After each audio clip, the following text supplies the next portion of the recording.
Hi, I'm Perry Atkinson, General Manager here at theDove. Hey, check out our other videos and check out our website at thedove.us.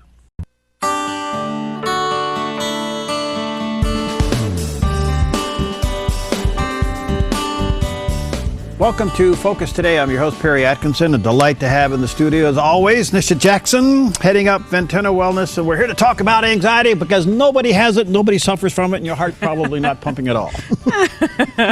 So what happened to you on I-5? Oh my gosh.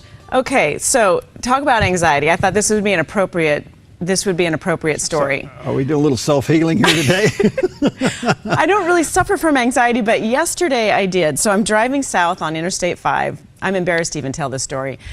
But I hit a really bad patch of bad traffic. There was an accident, hour and a half on the freeway, backed way up, just barely creeping along. And then they diverted us through Myrtle Creek down 2 exits and then got back. You could get back on the freeway again. Well, I was following the gentleman in front of me because I just was following him. Well, instead of him getting back on the freeway heading south, he got back on the freeway heading north. So I followed him and I got back on the freeway going north, which means that I had to sit in the traffic again for another hour and a half. So what is on your mind, woman? So as soon as I got on the freeway and I looked over and I could see all the traffic backed up, my heart rate goes up. I completely freak out in my car. I'm having so much anxiety because I need to get home, right? I have all these things I need to do. And all I could think about is, what am I going to do? And there was nothing I could do. I had to sit in my car, and go to the next exit, turn around, and sit in the traffic again. 3 hours on I-5 in traffic yesterday. Well, you know, maybe God was trying to tell you something. So it was a good preparation for the show today because I was thinking about, you know, when you're stuck in a situation and you're feeling very anxious and you can't get your mind off the situation and your heart rate's going up and you have the palpitations where you have that awareness of your heart rate going up and you're so nervous and you're so upset and it just gets worse and worse and worse. And I think that is anxiety. And there's different forms of anxiety, but what you do with that is very important because most of it's in our head. It's not really the worst thing that could possibly happen to you that you're stuck on I-5 for 3 hours. It really isn't the worst thing. So how but at the moment, did it take you to come to that conclusion? Seriously, I am trying to talk to myself. I'm rolling all my windows down. I'm trying to breathe. My dog's in the car going, what is wrong with this lady? Yeah. So anyway, that's what I want to talk about today is people who have anxiety and what we call transient anxiety, where it comes and it goes, and they don't feel like they can do anything about it because there really are some things you can do about it. Even the foods and the drinks that you pick to eat or drink. I'm drinking water today. There's water in there. That's a first. I thought I'd better lead by example. You know, there's many things that you can do that I thought would be good for us to talk about. And really, what is anxiety and why do people get it? Well, let me ask you this, as we get into the types of it, how dangerous is it? Well, anxiety can be very dangerous because it can lead to a host of other physical problems. And isn't it interesting that whatever happens in the mind eventually presents itself in the body, which tells us why it's so important to keep our mind in the right place. And so it really does start in the mind, and and if you catch it early enough, this is if you've been to a physician or a practitioner, somebody that's evaluated you, and they said, you know, you can either change your lifestyle, improve your lifestyle, take medications, use natural alternatives. So once it's all been checked out and now you know you either have to live with it or do something about it, that's what we're addressing today. So I want to make sure that people know that it is important to get checked out because anxiety can be caused from other things that are you know, not good, that should be evaluated and treated. So we're talking about things that you can do on your own. All right, so give us the types of anxiety because it seems to me they are self-perpetuating. Yes, so I'm talking about transient anxiety, such as your disaster that happened yesterday, which we don't have to get into because I don't want you to have anxiety on the show. No, I've already had it. I'm through it. I've talked myself down. People are experiencing more and more anxiety. You know, 20 years ago when I started practicing, 23 years ago, we wouldn't really see a lot of people coming in. We wouldn't hear that very often. People coming in saying, I'm having anxiety. I don't know what to do about it. My heart's racing. I can feel my heart racing. We didn't really hear that very much. Now we hear it about every other patient. Yeah. Somebody has some anxiety. It seems like every patient has some level of anxiety, and I think it's kind of where our world is. It really generates a lot of anxiety, whether it be anything from our to-do list that's literally too long. Just the environment of people around us are very anxious, and I think our environment is important to look at too, because surrounding yourself with people who are very keyed up does not help somebody that's naturally anxious. So your heart rate going up, sweating can be another sign of anxiety coming on, feeling like you can't change your situation, shaking or a tremor often is preceded by anxiety. So digestive problems where you feel a stomach ache or changes in your bowel movements. There's a lot of different physical symptoms of anxiety. But the main thing is you feel like you are trapped and you can't change your situation. Wow. So, and it's unfortunate because so many times if you really talk yourself, down from it, you can change your situation. And that's what I want to leave people with today is what can they do when they're experiencing anxiety? Where does heart rate come into this? Well, heart rate is really important because the sensation, anxiety, so let's say you're on Interstate 5 and you realize you have to sit in traffic again for another hour and a half. Just the thought that I have to do that, and now my entire day is changed. My entire day is, in my mind at that point, was ruined. That sent my heart rate up, which sent my breathing rate up, which then further sent my heart rate up. And the problem with that is then you have the sensation that your heart is racing. And I think that is what really propels people into anxiety, and that's called palpitations. So the sensation that your heart is racing, your heart is racing, but you can feel it. So the sensation that you can feel your heart racing is a very important part of anxiety because that is a real physical symptom of anxiety. And that alone causes more anxiety. So when women and men can feel their heart racing and pounding in their chest, really does cause even more anxiety. All right, a couple things. First of all, did you reach over and pet your dog? That should have brought you down. I did. It's funny you said that because my dog is so calming anyway, and most dogs are really. Yeah. But he's extra calming, so it was kind of fortunate that he was with me, even though he had to sit through this too and probably thought it was a complete ding-dong for going back on Interstate 5 going north. But just petting him, I had him come in the front seat with me. He was in the back, so I had him come up in the front and sat down, and he put his head on the little middle console, and just that alone did calm me down.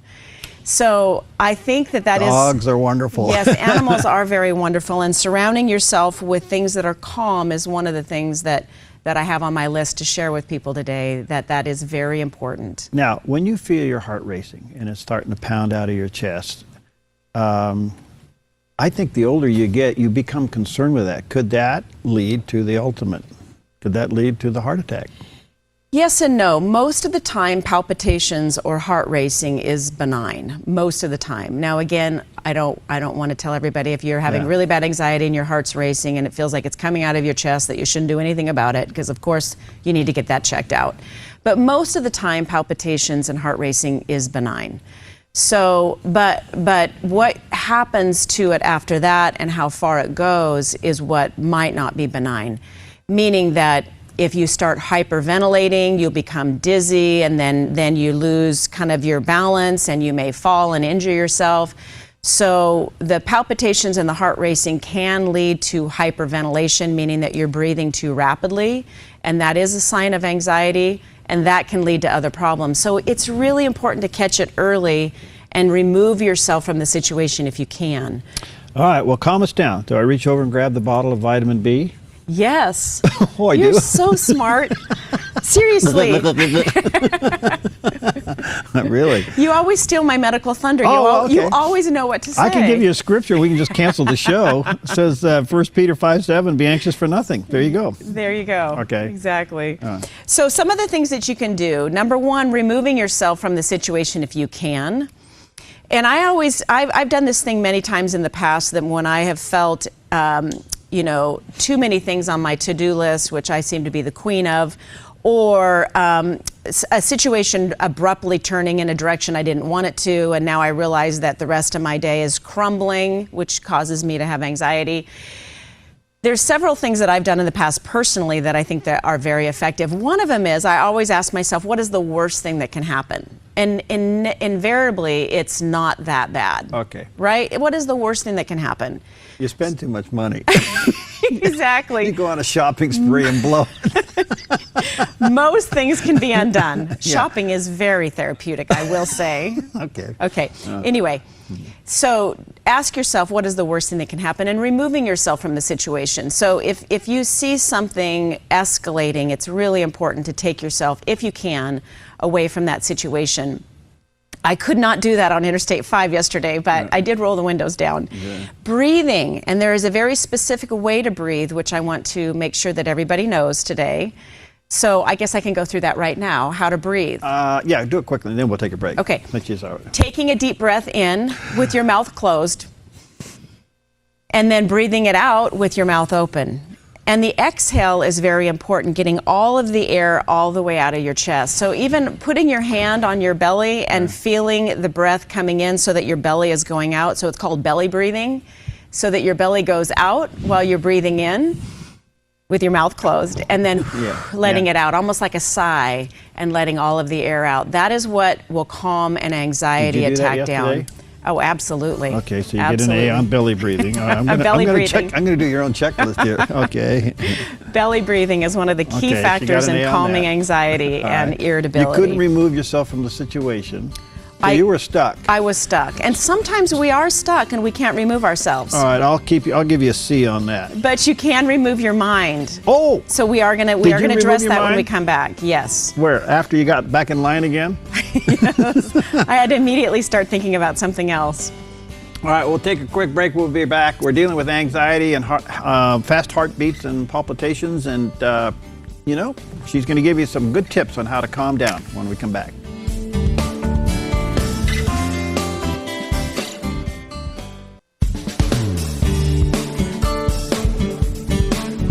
All right, welcome back, and we're with Nisha Jackson. She heads up Ventana Wellness, and ventanawellness.com. Boy, I tell you what, check it out. It's an incredible resource for you, and it's a great clinic. And we're talking about anxiety and control of anxiety, and especially when you got heart palpitations. What do you do with all of that? So she's giving us some tips. Remove yourself from the situation if you can. At least program your brain. Yes, distract your mind. Yeah. In other words, what are you going to do about it when you can't do anything about it? Right. Right. That's kind of what I thought. I had a little incident yesterday, and I'm going through that, and I go, well, there's just not a whole lot I can do about this. I just got to walk through it. Right. Walk through it. Anyway. And the other one is a belly breathe. Yes. In through the nose, out through the mouth. Exactly. Keep your mouth closed when you breathe in, and you can hold your stomach so you can feel it, pushing out. But just breathing alone, you need to get oxygen to your brain, right? So when you're feeling anxious, people stop breathing. They hold their breath. Yeah.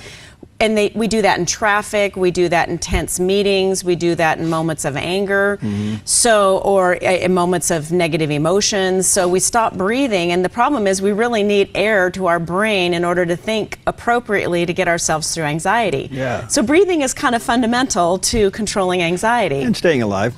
Staying alive, right. And that's where the irritability comes in, is that when you get anxious, it often leads to irritability, and then that leads to outbursts, and then that leads to more anxiety. So it's this terrible little tailspin we get ourselves into. So stopping it early is really the key, and that's the thing I want to drive home today, is even going out and walking around. We know that when people start feeling anxious and their heart rate goes up, and then they might start breathing more rapidly or holding their breath, they become dizzy.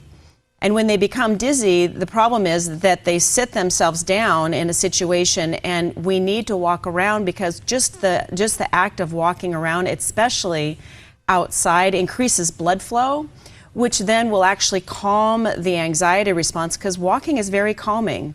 But it also increases blood flow, which helps the dizziness. So just make sure you're not too dizzy before you get up and start walking around. Take a few belly breaths, and that will help. And distracting your mind. Always have a dog by. I hope I always have animals in my life because they are so calming. We went and got another one. We got 2 now. Amazing. I mean, that's a little tough right now, but we'll get through that part of it, the puppy stage. Exactly. Yeah. So controlling your breathing, cutting back on caffeine. I really hated to include that one today because you know how much I like my coffee, but caffeine does increase heart rate. Did you hear that, Steve? It does increase heart rate. He's in denial. And the problem is it causes dehydration. And dehydration, because it's a diuretic, it helps you lose water too quickly. Caffeine is a diuretic, and when you lose water, the dehydration actually is one of the signs of anxiety. So dehydration, just being low on water, can lead to anxiety. Wow. So many people don't understand that low blood sugar and being low on water can lead to anxiety. So it may be a physical problem that's sending you into anxiety. So drinking enough water and cutting back on caffeine. If you have a tendency to be anxious, you really shouldn't be drinking a lot of caffeine or taking in a lot of caffeine. And that includes, coffee, tea, sugary drinks that have caffeine in them. All right. So the other thing that caffeine does, which you have to be careful about, is caffeine can interrupt the absorption of serotonin in our brain, which is a calming neurobrain chemical. So if you have too much caffeine, it can lead to an interruption of the absorption of serotonin. So that's not something that you want to be doing. That sounds cool. So other things that can lead to anxiety is hormone imbalance, of course. We know that lack of testosterone for men and lack of progesterone and estrogen for women can lead to anxiety. So if you find that your anxiety is coming on more with age, it could be that your own hormones are declining and those need to be restored. And that's easy to do if you're tested and treated appropriately. The other thing that can lead to anxiety that's related to hormones is a low thyroid, or truly a low brain chemical. So when we say you might have a brain chemical imbalance, it really is what we say it is, that the neurobrain chemicals are not inappropriate, that you don't have an appropriate level of neurobrain chemicals, or there's an imbalance in the brain chemicals. And that can be corrected by medication, which is not my first choice. It can be corrected with natural supplements, which is one of my first choices. Or it can be corrected with food. Or, natural supplements or food.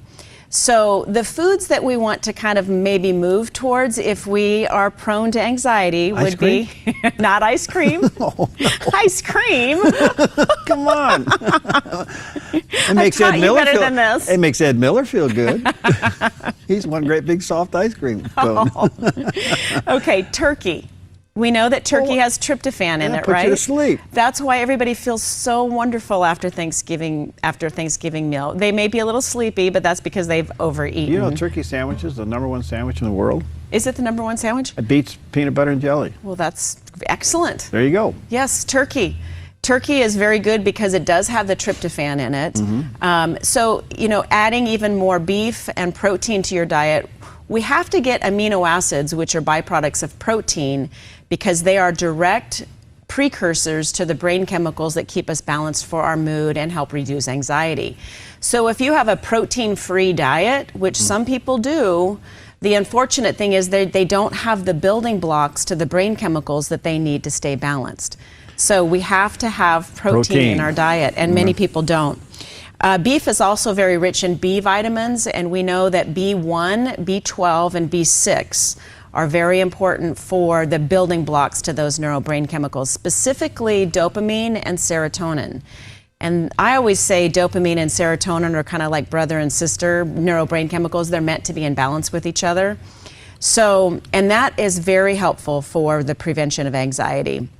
You can use that in a supplement, or again, you can add more green leafy vegetables, nuts and seeds. Sesame seeds are very high in the serotonin boosting brain chemicals. I like sesame seeds on my salad. Yes. It kind of explains why some people feel very calm just eating the sesame seeds, like getting them out of the shell and eating them.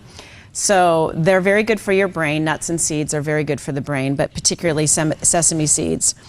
Whole grains would be much better than processed foods, and we talk about this nearly every show. Yep. Processed foods, that would be I'm going to make it simple, white foods.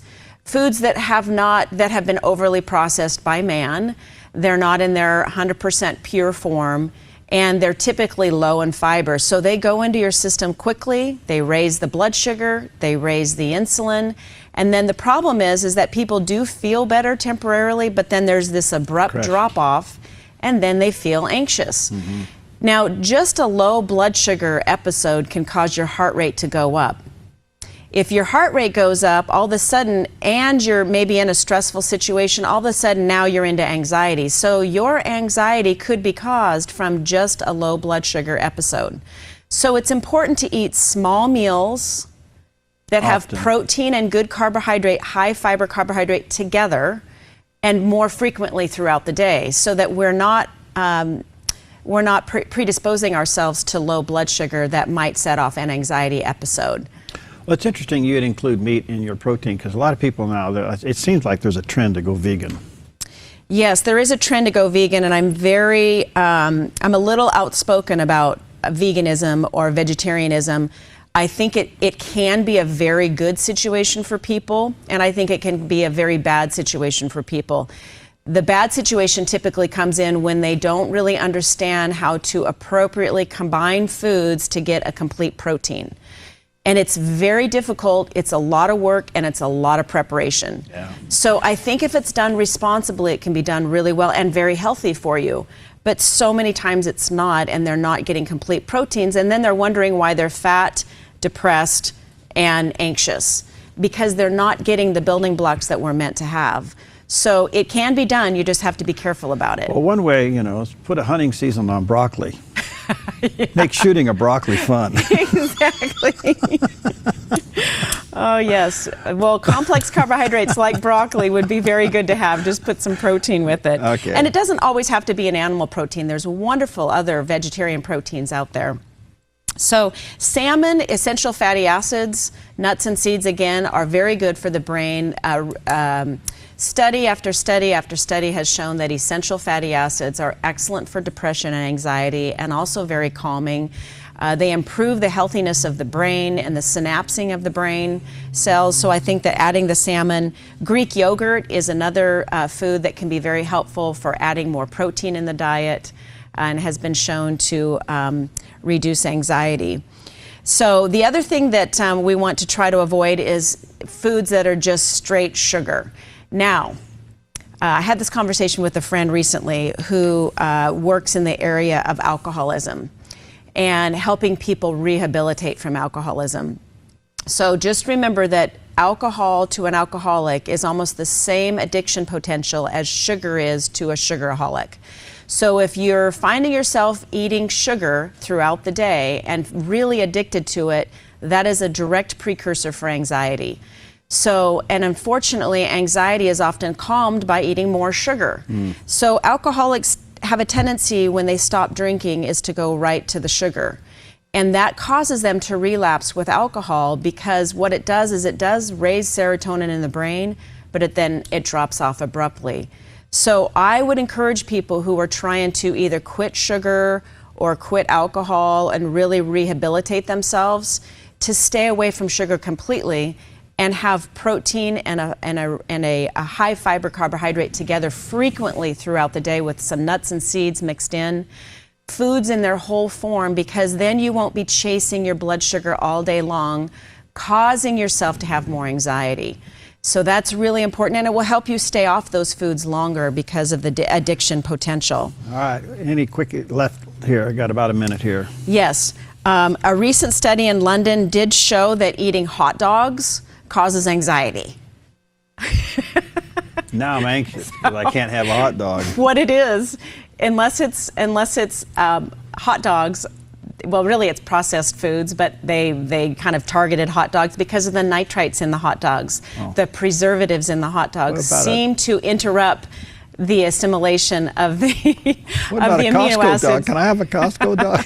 Those Costco dogs are good. Yeah. So every once in a while it's okay, but again, everything in moderation, and eating the majority of your foods in their wholest, most pure form without a lot of artificial ingredients. Good stuff. All right. Well, take care of yourself. And when it comes to anxiety, these are good tips. You may want to share this a little bit later on or look at it again. We'll have it up on the Dove website, and you can take a look at it on the YouTube. Thanks, Nisha. And again, VentanaWellness.com is the place to go. And if you need to get some services in these areas, give Nisha a call or give the clinic a call over there. VentanaWellness.com. Hey, thanks. You're welcome. Now, calm down. Go pet your dog. What's your dog's name?